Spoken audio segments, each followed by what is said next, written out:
All right, what's up, y'all? Today we got another episode of Old Fashioned Sit Down. I'm your host, Trayvon. Today I got a special guest, Barron Brown. man, Coach Brown. What's up, man? How you doing? What's up, man? How you doing? Good, man. I'm happy to have you on today. It's just me today. My co-host not here today, but me and Coach Brown. We got Woodford today. Let's get it. That first sip. So you said this your first Old Fashioned? Yes, sir. First one. That's crazy. Not a big drinker. Yeah, that's great. I'm not either. This is my one drink for the week. Hey, man, nothing wrong with that. Try to keep that blood pressure But down, young man. to give y'all a little background, Coach Brown, I've known him for, let's say, 7 years now, since 2017, my freshman year of high school. I moved from Chicago to Grand Prairie, Texas. Went to Grand Prairie High School, and he was my coach for 3 years. 3 years I played varsity at Grand Prairie High School. And just out of all those 4 years, Coach Brown has been a great role model, parent figure for me, and really we just built a great bond and connection that's going to last forever, I feel like. And I'm so glad to have you on because you have a great story. And I feel like a lot of people need to hear it. A lot of people might not know, but you have a great story, a really inspirational story too. And I feel like that needs to be heard today. And it's funny, when I first moved here, you were the assistant coach. Then my sophomore year, you became the head coach. And, y'all, this is so funny. I didn't make varsity at first my sophomore year, and I cried. Cried like a baby. And he didn't even get mad at me. This is what really created our bond, I think. He didn't get mad at me. He just told me I just got to get better, and he wants me to be a shooter. That's exactly what you said. Hey, but we can back up a little bit, and Trey wanted to get better. He had never played basketball, played his freshman year. And one day he came to me, he said, Coach, I want to get better. Hold the mic up a little bit more. Coach, I want to get better, and he asked me, he said, Coach, can you help me? I said, hey, man, you got to spend some time with her. He didn't really understand what I was saying. I was talking about spending time with the basketball. I said, if you can show me you can learn a trick, then I'll help you. Right. So the next few weeks, I started spinning the ball on my finger because I couldn't even do it. That's the crazy part. I couldn't spin the ball in my hand at first. So it took me a few weeks to really get it down and get it done. But I got it done and showed him, and we just started working. It's crazy. So you grew up in Oak Cliff? Yes, sir. I grew up in Oak Cliff. I went to Martin Wise Elementary. I went to D.A. Hussey Middle School, and I went to Carter High School my freshman year. But growing up in Oak Cliff, mainly it was about football. Mm-hmm. My neighborhood, if you didn't play football, you weren't tough. So people would make fun of you if you didn't play football. So I grew up playing football, baseball, and soccer. Never really played basketball on the team. Mm-hmm. So what was it like for you growing up in Oak Cliff? Because we hear a lot of things about Oak Cliff. Yeah, I mean, it's home, and it was tough. My mom and dad divorced when I was 2 years old, and there was 4 kids, and we moved from a house when I was first born to apartments. We stayed in a 2-bedroom apartment with 4 kids and my mom. And she would work late at night. She had 2-3 jobs, and it was tough, man. We were on food stamps, man. We had to, get food to eat or whatever. And I would tell people, hey, man, don't open the refrigerator. You just practicing. So that was tough. Wait, that's not funny, but I know, man. He said you're just practicing. But my whole thing is, it was 3 boys, man. We all were athletes, man. And if you weren't at home when mom cooked, you probably didn't get nothing to eat that night, So it was tough, man.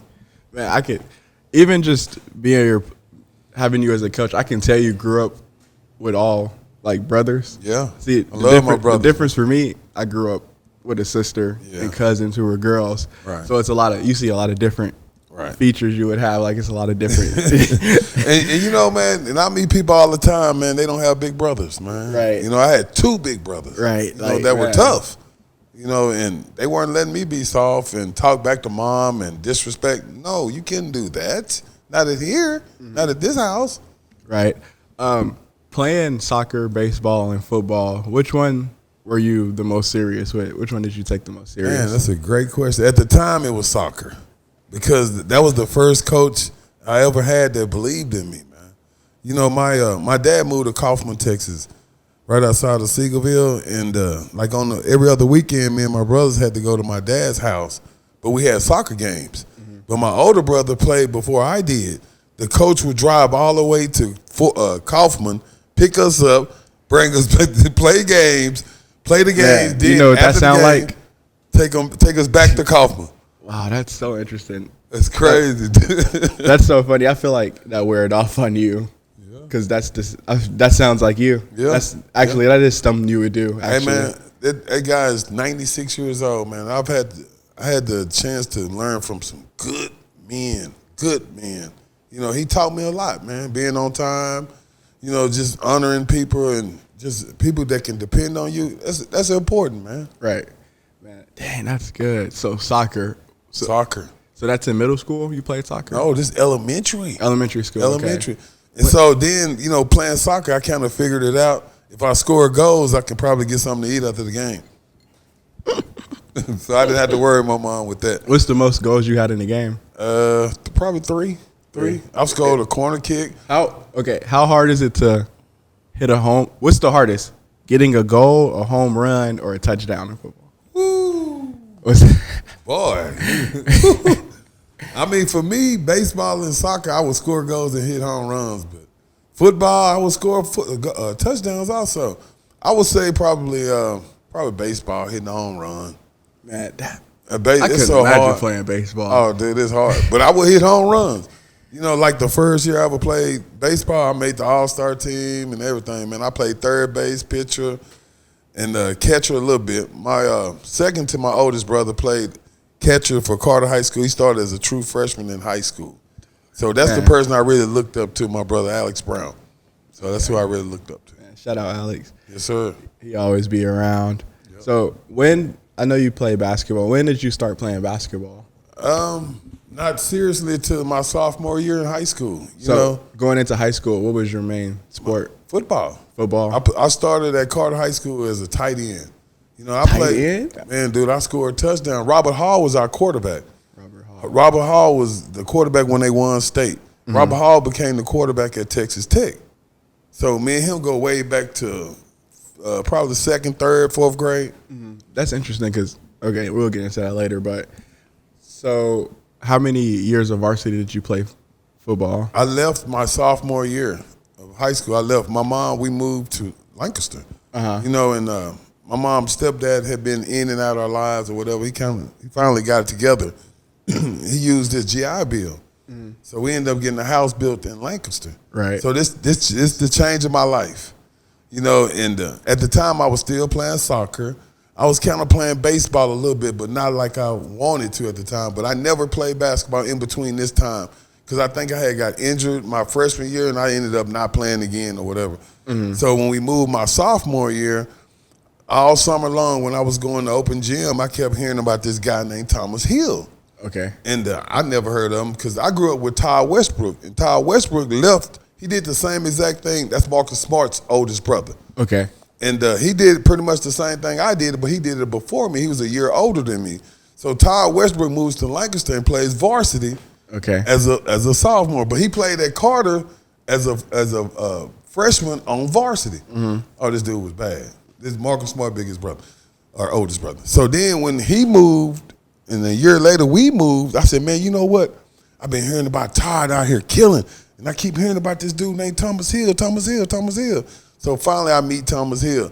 But before then, I told myself, I said, man, you know what? I never given myself a chance to play basketball, man. I want to learn how to play basketball. But it didn't help that Lancaster wasn't very good in football. You know, and football at the time was my first love. So did you try to play football at Lancaster? Never did, man. I regret it because, I mean, I was so much of a winner, you know, playing at Carter High School, Hulsey. I was just so used to winning, you know, mm-hmm. and being a part of something that was bigger than me. Right. You know, and I didn't want to go out there and struggle.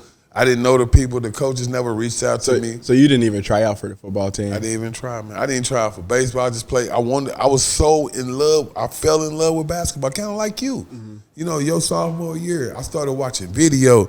But then one day I'm at home, I see this special comes on television.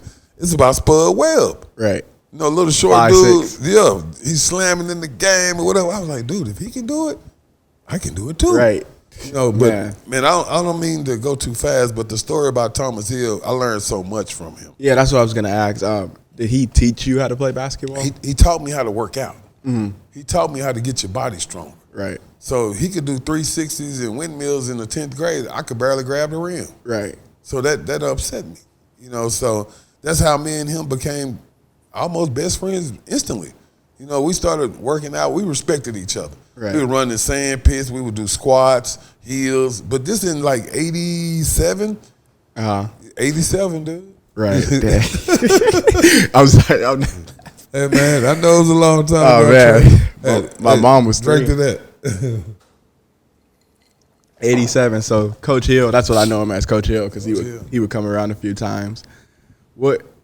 So was he a top play? Was he the top player in Texas? No, we had this dude named Shaquille O'Neal. Shaquille O'Neal is from Texas, dude. I always forget Shaq was in Texas.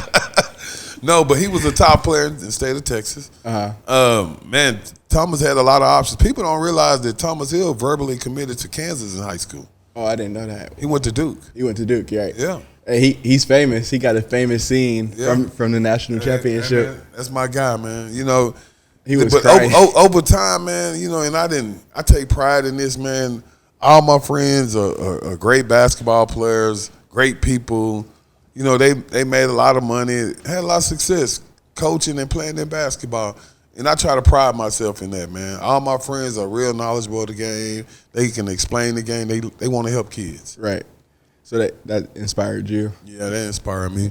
So, but you know, man, I always felt like it's time to give back. Yeah, for sure. I see that too, with just being a player of yours and what you do for other players. Still to this day. Still to this day. Still to this day. So your sophomore year, you skip football, you skip baseball, soccer, and play basketball. Yes. How was your first few months on the team? How did that go? It was a struggle. Because man, you had to know me at the time, you know, and I grew up in Oak Cliff, playing at the park, right? Playing against grown men. Was never really just a true hooper, but you know, at the time you had the Magic Johnsons, the Dr. J's, and we would try to go out and emulate these guys and try to say, man, today I'm gonna be Magic Johnson. You know, you try to do your passes and all that. Right. So I was just so much in love with that, and then this guy named Michael Jordan stepped on the scene. It made it even better. Yeah, you said 87. Yes. Yeah. Oh, dude, it was crazy. The basketball level, it was super duper high.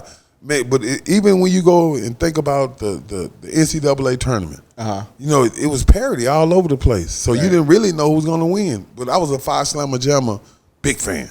Mm-hmm. But growing up, man, not knowing a lot, I fell in love with the game. I just started researching. You know, at the time we had VCRs and stuff like that. I would record myself shooting, watch my elbow sticking up. I would try to change it or whatever. I just would constantly try to get better because I felt like a lot of kids were ahead of me. Right. When did you start to see success? Ooh, great question. My junior year in high school. Junior year. Oh, man, my brothers, they tell the story all the time to people. It was actually, it was a big game. We were playing Wilma Hutchins. That was our big rival. And this is my first time ever playing against them, and the gym was packed. It was standing room only, and it was my birthday. Oh, man. It was my birthday. You know, man, I always played hard, man. Trey, I didn't care if you scored, that upset me. Right. You know, if I was guarding you and you scored on me, that upset me. But I always felt like, man, if you don't play hard, you can't complain. But I ran through the passing lane, and the whole crowd just stood up. For some reason, I just jumped up and just slammed it super hard. And I really didn't realize what I did at the time. And then probably 2 or 3 plays later, I did it again. You know, but there you go. That was like my coming out party, man. Me and my buddy Thomas was on the front page of the newspaper grabbing the rebound, like taking it from each other. Right. But the greatest part about it, Wilma Hutchins had just beat Dunbar. Fort Worth Dunbar was ranked #1 in the nation. And y'all beat them. We beat them. Wow, on your birthday. On That's my birthday. Crazy. That was my coming out party, brother. So your junior season, Yes. How far do y'all go in the playoffs? Man, we go all the way to state, man.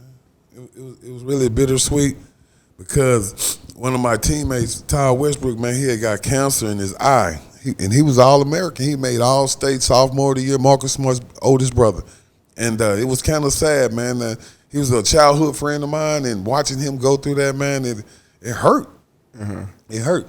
It really should have been me, him, and Thomas Hill, the star players. But he would go in and out of chemo, come back to school, man. He'll be weak. But we respected him, man. He was a great player, man. He was All-State, all-region, everything. Man. But we make it to the semifinals. We play against Port Arthur Lincoln. They had 6 D1 players on their team. This was like the team of the century. Man. This was like the team of the century. Were they undefeated at that point? They may have only lost one game. They might have. Okay. Yeah, but man, so we get there, man, and we play great, man. Thomas fouls out. I foul out.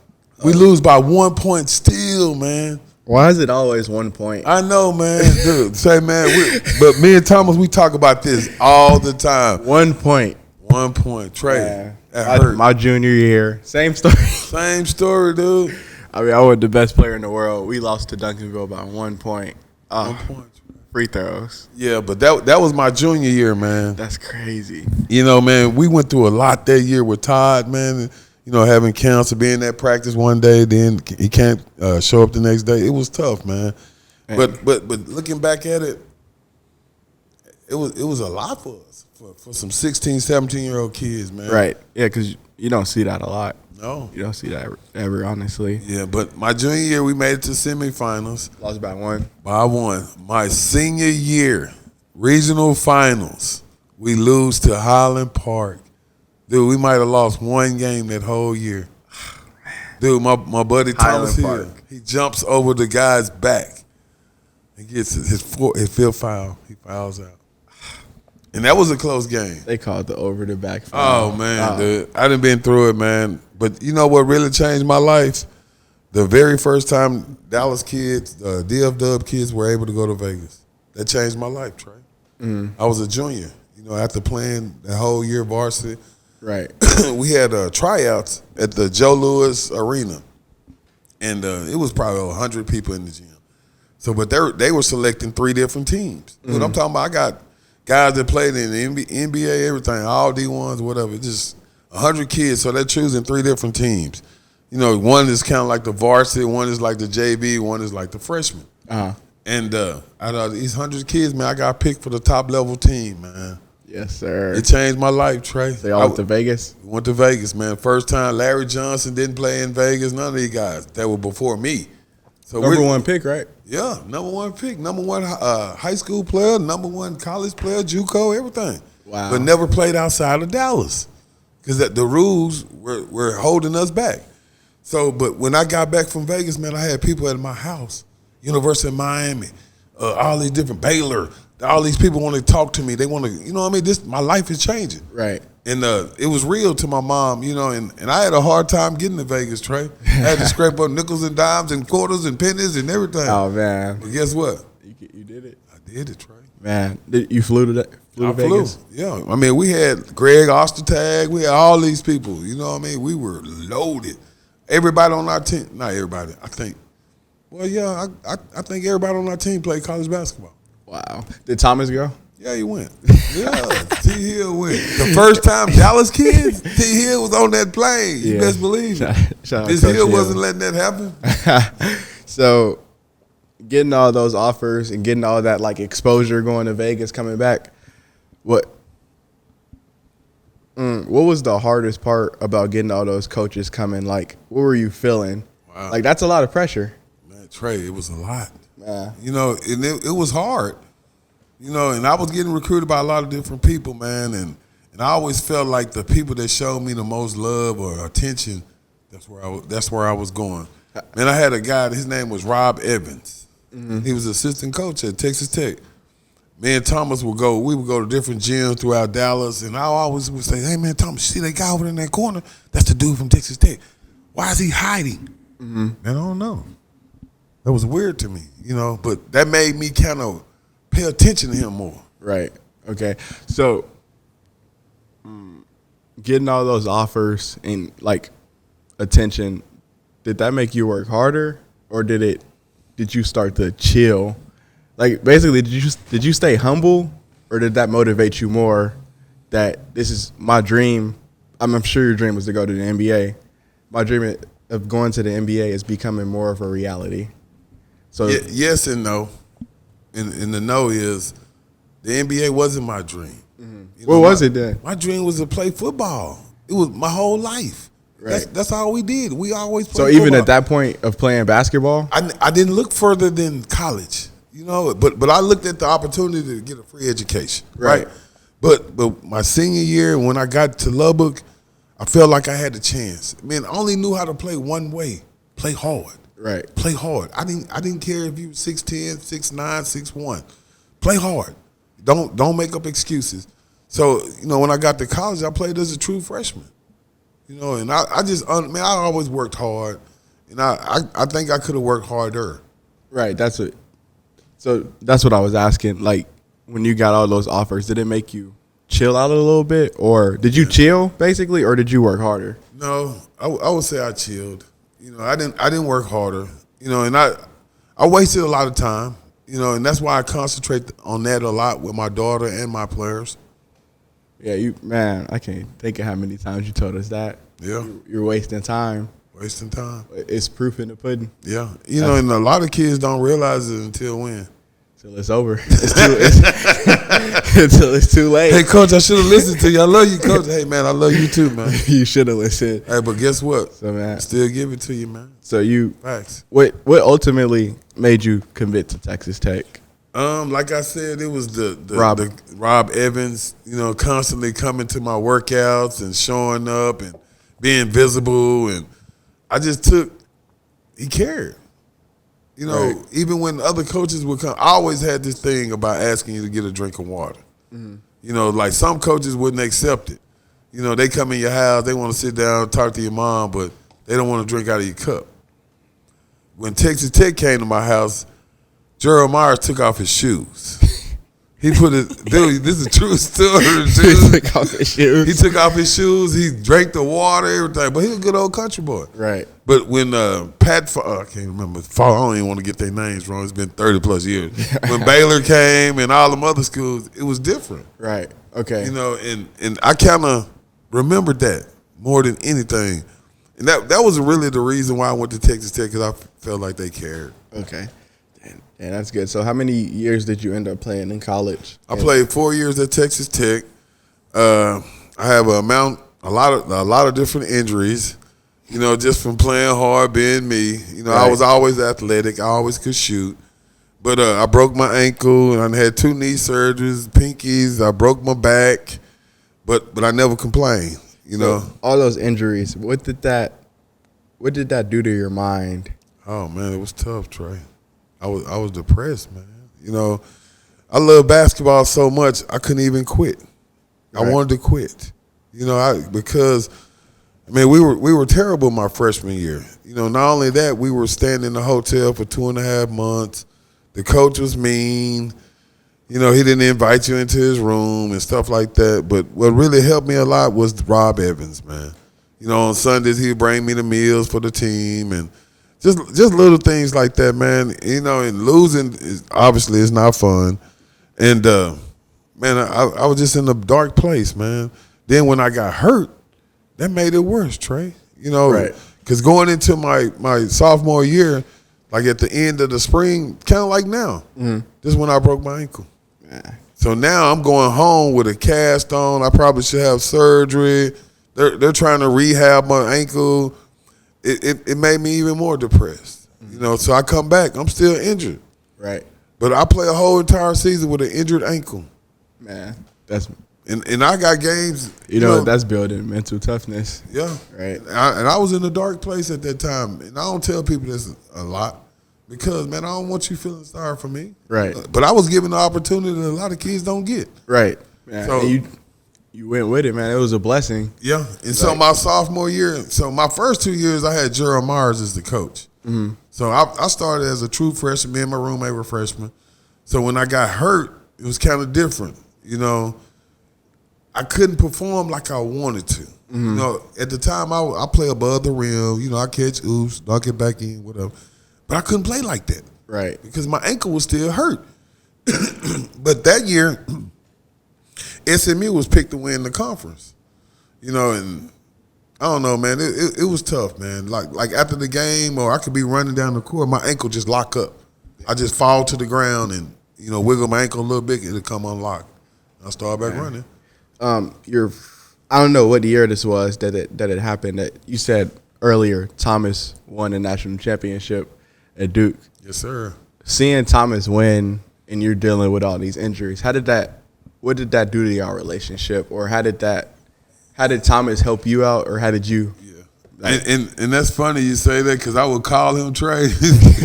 Hey man, I was a little jealous, man. I was like, dude, what are y'all doing over there? But it became more me cheering for Thomas. You know what I mean? I kind of took. He didn't know this at the time. You know, that's my buddy, man. Right. And I would tell all these people, hey man, Duke played tonight. That's my homeboy, man. That's one of my best friends in high school. But it went from us losing so much to me cheering really hard for him. You know, I had to get some good out of this. Right. You know, and by me seeing him do well made me feel good. Right. Made me feel better about myself. Comes from like a similar situation. Yes. You did. Y'all went to high school together. Yeah. That's good. I also know that you, right now, the Lakers head coach, Darvin Ham, y'all met in college? Yeah. What year? It was 93, 94, 93, going into the summer of 93. That was my senior year in college, so I was done. Following year, I wasn't playing, right? So James Dickey calls me up and said, hey, man, I need you. What's going on, coach? What you need me for? You know I'm graduating. Right. Man, I got this kid, man. He's coming in next week. I've never seen nobody jump like this in my life. Wow. I'm like, dude, I got hops. What are you talking about? Dude, he ain't never seen nobody jump like this. So he said he needed him. He felt like I was the best host in the program. Okay. You know, because I had hosted Sasser, a bunch of kids, you know, as they come in, whatever. I felt like I was the closer. Right. You know, like if I come in, I host you, I mean they want you. Right. Okay. So I meet this guy, Darvin Ham. He had told me, hey, man, I've never seen nobody jump like this ever in my life. Mm-hmm. So I go to the airport. I pick him up. You know, we're driving in the car. I look over at him and, hey, man, coach said you got hops. He's like, yeah. I was like, man, do you mind if we go to the rec center? God, I need to see the hops. This is a true story, Trey. This dude had on like some Levi. Dude did a 360 without stretching anything. Oh my god! I said, man, put the ball down. Let's go. I've seen enough. Yeah, because I watched some of his highlights the other day. I'm like, wow, that dude had bunnies. That dude had some Man, bunnies. just tough. Yeah. Defense, man. And the part that I hate the most, even with the Lakers and all that, man, that dude is intelligent, man. You know, and if you sit down and talk, he can talk about any subject there is. But to me, basketball is a feel. Mm. You know what I mean? It's a feel when to call timeout. It's a time to call a timeout. It's a feel. Right. But if you don't let the man coach and let him get the feelings, how can he learn? That's the one big thing I hate about the NBA. Everything fast paced. Everybody want to win now. Right. Okay. So, what built that friendship for you two? Like, honesty. Honesty. Yeah, just being honest. You know, I think at the time he had an offer from Cincinnati, you know, and I told him, you know, a lot of different things that were, you know, just me being honest, the person I am. Mm. You know, maybe at the time I wasn't thinking, so I could have ran him off. But, you know, man, and things happen for a reason. Some things happened on this visit, you know, and I felt like I was being honest with him, giving him honest answers. So at the end of the recruiting visit, he looks at me and says, hey, man, you're a cool dude, man. I'm coming back. I'm coming back. I was like, man, dude, stop lying to me, dude. You're not coming back. Dude, true story. So after he said that, right? It's crazy. Dang, so that's crazy. I didn't know he played JUCO. Yeah, he played JUCO. People don't realize that, man. He went the long way around to get to Texas Tech. And he ended up playing 3 years at Texas Tech. They gave him that year back. Dang, man, that's crazy. But I go home for the summer because this was in the spring. I come back in the fall. All the new players for the new year are there, right? Mm-hmm. I get a phone call. Hey, it was one of the coaches from the coach's office, right? They were like, "Hey, man, do you remember the guy named Darvin Ham?" I was, huh, excuse me? He's looking for you. Wow. Hey, this is my reaction. He really came back? Man. He really came back, man. He was looking for me, man. From that day on, man, we was buddies every day. So y'all spent that whole year together? Whole year together, man. So out of college, I mean, obviously you graduate. What did you do after college? Like, what led you to the path of coaching? Yes. Man, dude, it was a struggle, man. You know, when you play college sports and you're on scholarship, you can't really work. Right. So I had no experience. You know, I'm thinking I got this college degree, I'm gonna go out and get this fancy job and this and that or whatever. It didn't happen, Trey. Right. It didn't happen. But I'm a prideful person, man, and and I was breaking down, man. Me and my girlfriend from college had moved in together, and she had all her stuff together. And when we first got to Dallas, she had a job. I didn't. So her thing was try. Go out, try to find a job or whatever. I would actually go out, but I'm from Dallas. Right. So all my friends, I hadn't been around for years and years, so I would pretend like I'm looking for jobs, right? Mm-hmm. I would never go look for jobs. But it got to the point where she couldn't take it anymore. Mm-hmm. And she was figuring it out. I was pretending like I was depressed. I didn't know it. I didn't know what depressed meant. And I come home one day and she said, "Baby, I love you, but I'm moving to Chicago." I said, "I need to go home and talk to my mama." She was like, "No. I'm moving to Chicago." I got dumped, Trey. I was like a little sad little puppy. Oh man, she said, "I'm going to Chicago." She moved to Chicago, but she had the nerve to call me years later and said, "Why didn't I ever come to Chicago and try to get her back?" I said, "Man, I couldn't even afford the gas. I didn't have no money." But long story short, that's crazy. I let my pride down. I get a job making $7.50. My first real job. This is a true story. Where? Working at a call center for AT&T. I was sleeping on my sister. I was sleeping on my sister's couch on Lower Keys Boulevard. It was gunshots every night. Police come shine the window. Say, Trey, you think I was in the Terror Dome? Oh man. But my mom raised a good man. Right. So every day I would act like this is the best job in the world because it's the only job I really had at the time. Right. So I would dress. I did. I was making self. I tell this to my nephews and nieces all the time. But I was not too prideful to have a college degree, working with all these people from all over Dallas in a call center. Mm-hmm. But I always dressed like I'm dressing for my next job. Right. Or my mindset was always bigger than them. Preparing. Yeah, preparing. So I would come to work, right, and we had to read a script, and I would memorize the script. So I didn't have to. It never sounded like I was reading anything, right? Mm-hmm. So I became one of the best sellers. Wow. So what happens? You go to Q&A or you become a supervisor. I became the supervisor. So all these people I would go to lunch with every day, we all making $7.50. Now I'm their boss.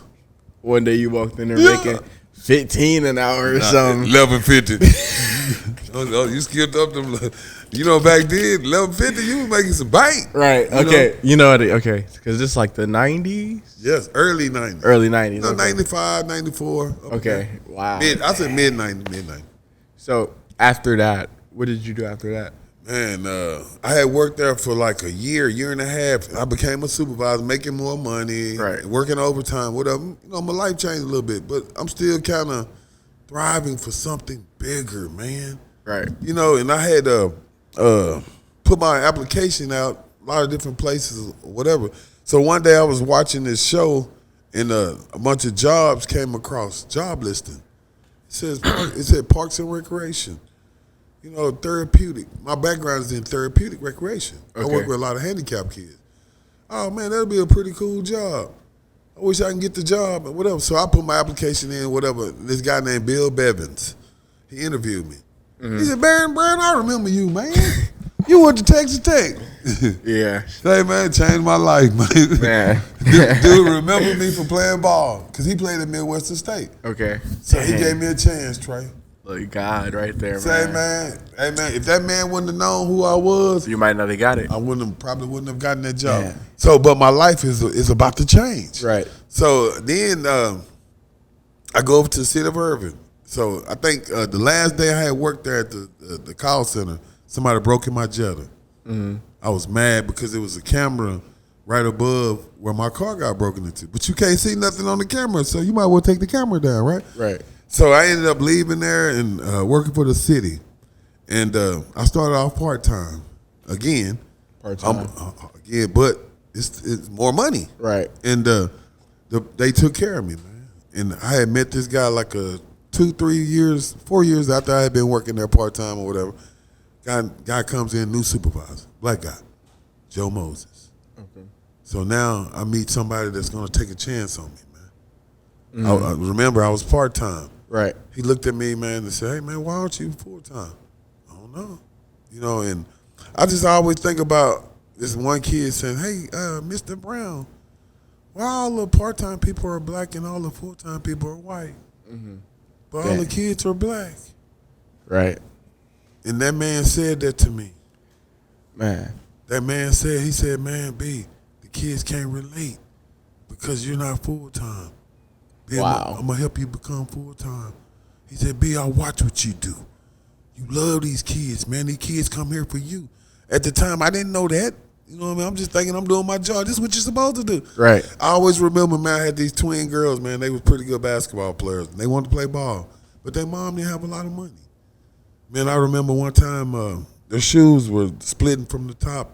You know, we call it your shoes talking. Right. And, man, I had snuck out the back door. I went to the mall, bought her some sneakers, man. So I wanted her to play basketball that much, man. I didn't have no money, Trey. Right. But I had enough to buy her some sneakers. And to this day, man, she still talk about that, Trey. Yeah. She still talk about that. But you know, man, on my path in life, man, I've actually met some great people, man. I met this guy, Joe Moses. Right. Great guy, man. He's a director for the city of Irving right now. Man, he taught me so much, man, and he's really been a big brother to me, man. I love him. And he was your supervisor. That was my supervisor. Yeah, that got hired. Okay. Yes. That was my mentor, man. I still look up to him to this day, man, like a big brother, man. That's what I was just talking to him before we got started. He just, man, he guided me through a lot of different things, man. That was the first person that told me Barack Obama going to be the president. Wow. That's crazy. But no, man, I just persevered, man. So what led to the coaching part? Man, great question. Me working at the rec center, I always was a skills guy. Right, so teaching the kids. Yes, I would have 30, 40 kids in the gym, right? You know, and at the time, I didn't have a lot of money, so he would let me charge people at different times of the day.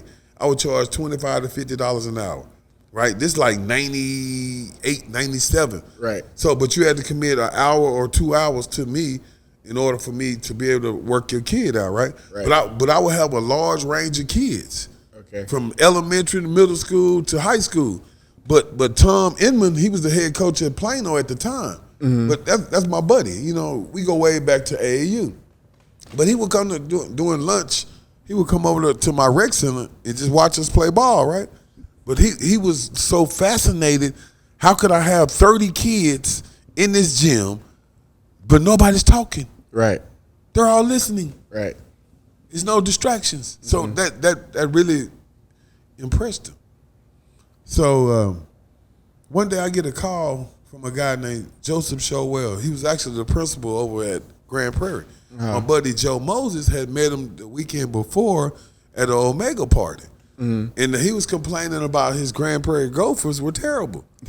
but at the time, me and Thomas didn't know a lot about the Gophers, right?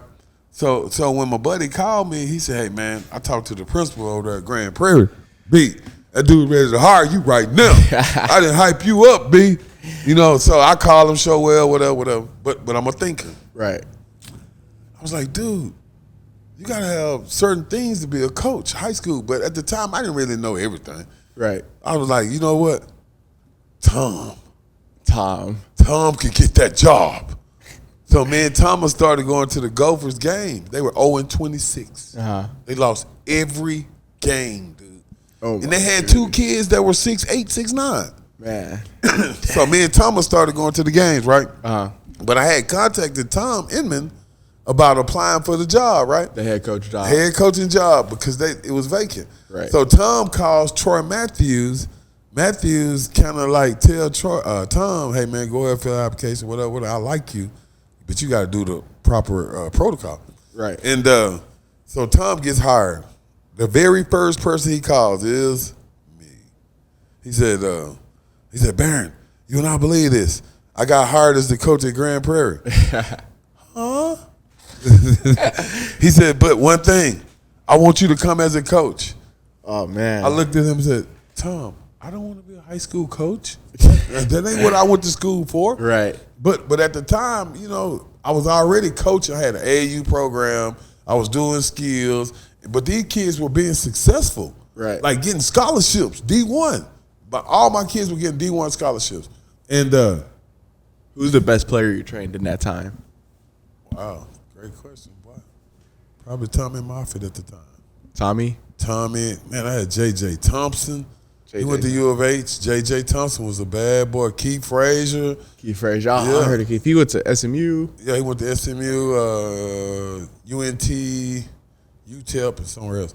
But it was a lot of kids. It wasn't just these 3 kids or 4 kids.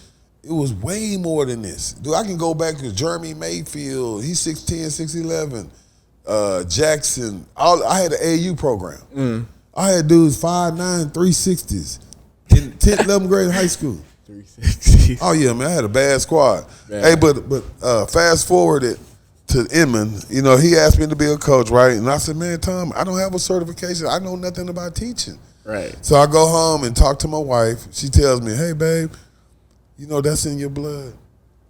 Right. You want to be a coach, B. You know, and I thought about it. We prayed. It took me about 3 weeks, Trey. This is how I ended up at Grand Prairie High School. Wow. So what year is this? This is probably 07. So you worked Parks and Recreation for like 13 plus years or something?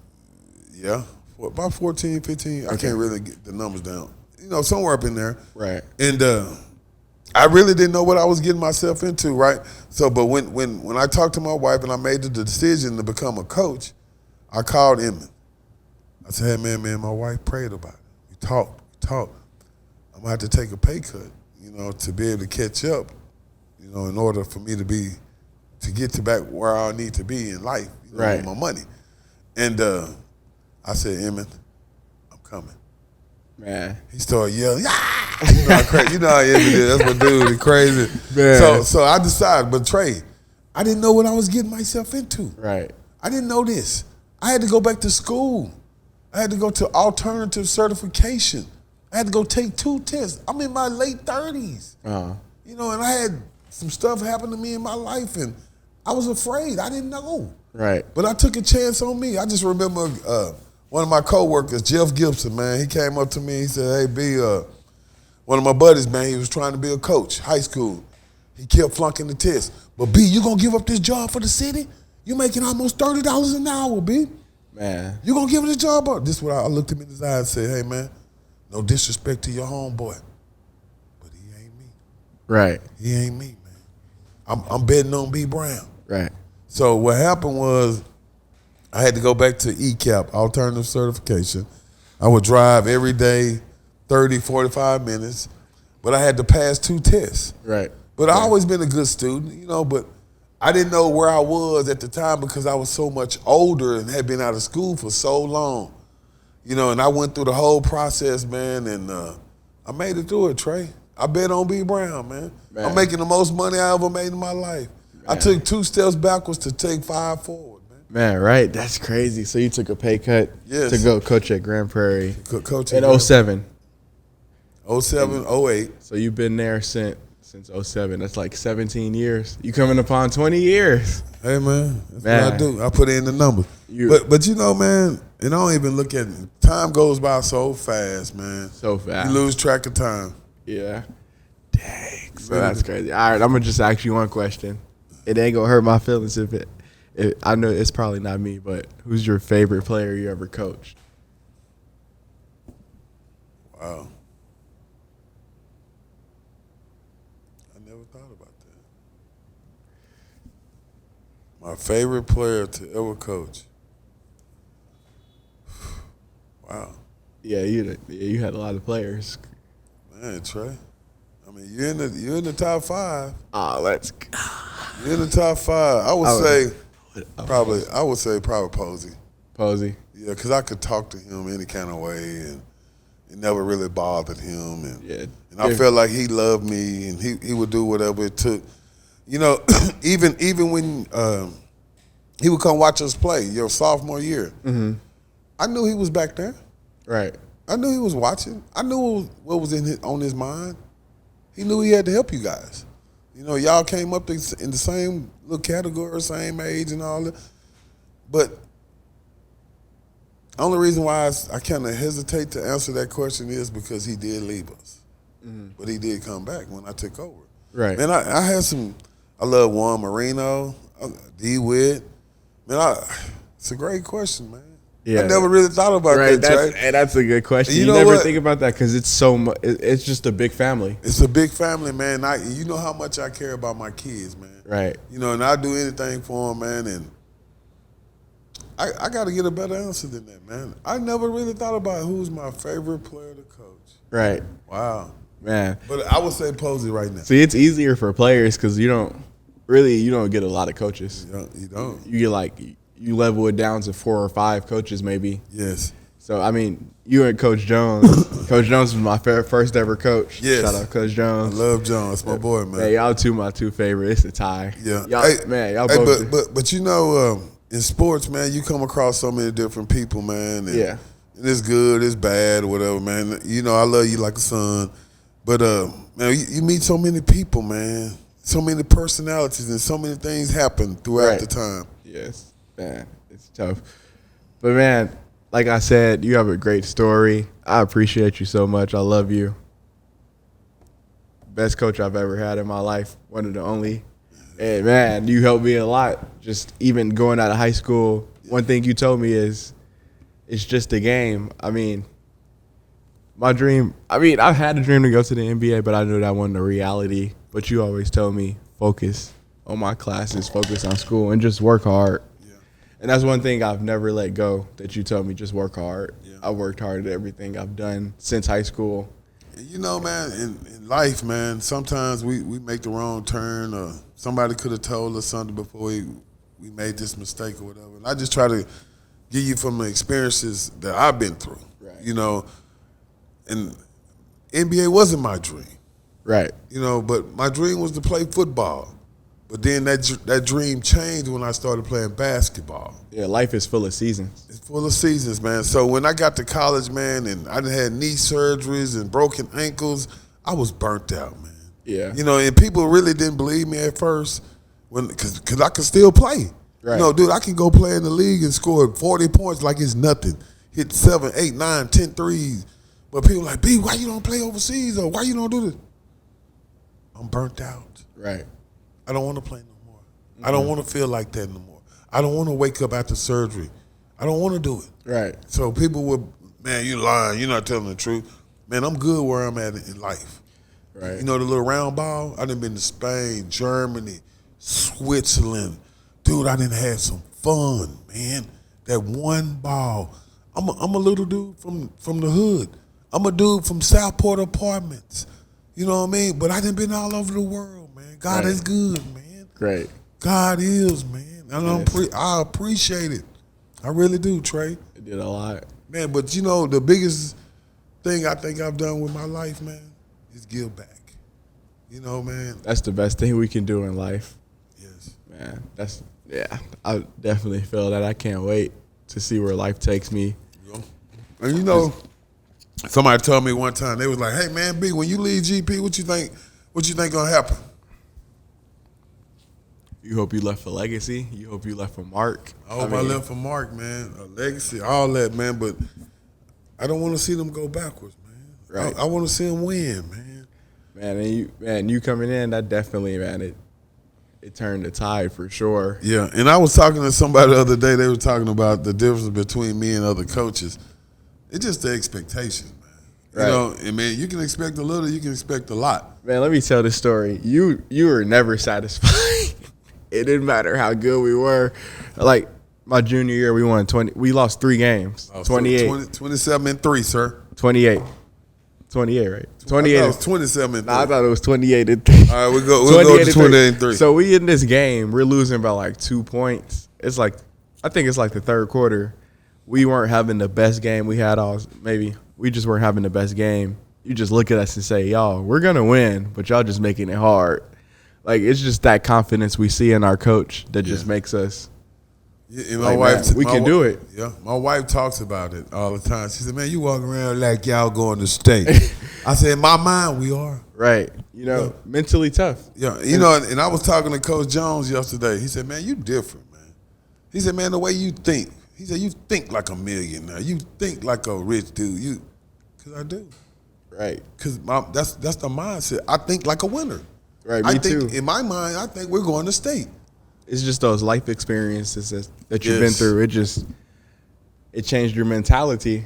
You expect more. You never can settle for less. Right.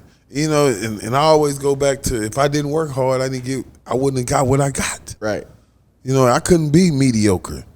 You know, when you ask people about Coach Brown, what they always say, man, that dude play hard. Man, I remember I met a dude at the gym. I was at the gym one day, randomly. This guy walked up to me.